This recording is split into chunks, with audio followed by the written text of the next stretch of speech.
الأخبار الحلوة رايحين اليوم على البيت. دخيل قلبنا انبسطت. طبعا هلا طلع الدكتور من شوي والحمد لله طمنا على النور. شي ساعتين ليخلصوا الأوراق. لا شي ساعة وهيك. هلا ظبطوا اوراق الخروج من المشفى. هم اليوم بدي انام بالبيت. اليوم ان شاء الله حتنامي بالبيت. سألته على فكرة، الدكتور بعد الاولاد شيء؟ قال لي لا عادي، ما بيعدي بالنفس الا باللعاب. قلت له يعني اذا حضنتهم هيك وبوستهم؟ قال لي عادي. ايه بس يعني ما يشربوا نفس الانينه، ما ياكلوا نفس المعلقه، يعني فهمتوا؟ هيك. ايه لا الحمد لله قال لي بس ما تحاولي تبوسيهم كثير اوفر، يعني بجوز يمسحوا خدهم يحطوا التمول.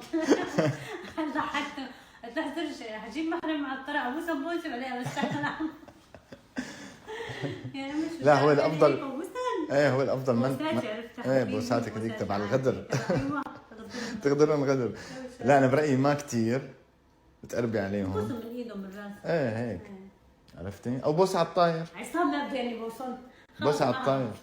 لا من غير شر والله، انا مو مشان ما تبوسيهم، يعني مشان ما تبوسيهم الله يسامحك. بس قصدي كنت اول لما يقربوا علي انه قال لهم ما تقربوا نهائيا. هلا لا عادي لو قربوا. ايه هلا ايه لانه قال الدكتور انه عادي. ايه. شوفوا هلا صارت الساعة 6 الا ربع. طبعا الدكتور تأخر لحتى اجا. ايه هذا كان عنده عملية. ايه بس هلا الحمد لله صارت الامور كلها تمام. حتى نور مستعجله تقول المرضى فكي لي هيك طولي بالك بس روح ظبط الملفات وكل شيء وراء الخروج بعدين بنرجع بنفك لك. ايه هو طالما بالمستشفى بضلوا هي بس بتضحك توجع من هي غليظه. يلا اليوم حترتاحي منها هي كلها ان شاء الله. يلا ان شاء الله. على قلبك العافيه والحمد لله على السلامه نوش. الحمد لله على السلامه.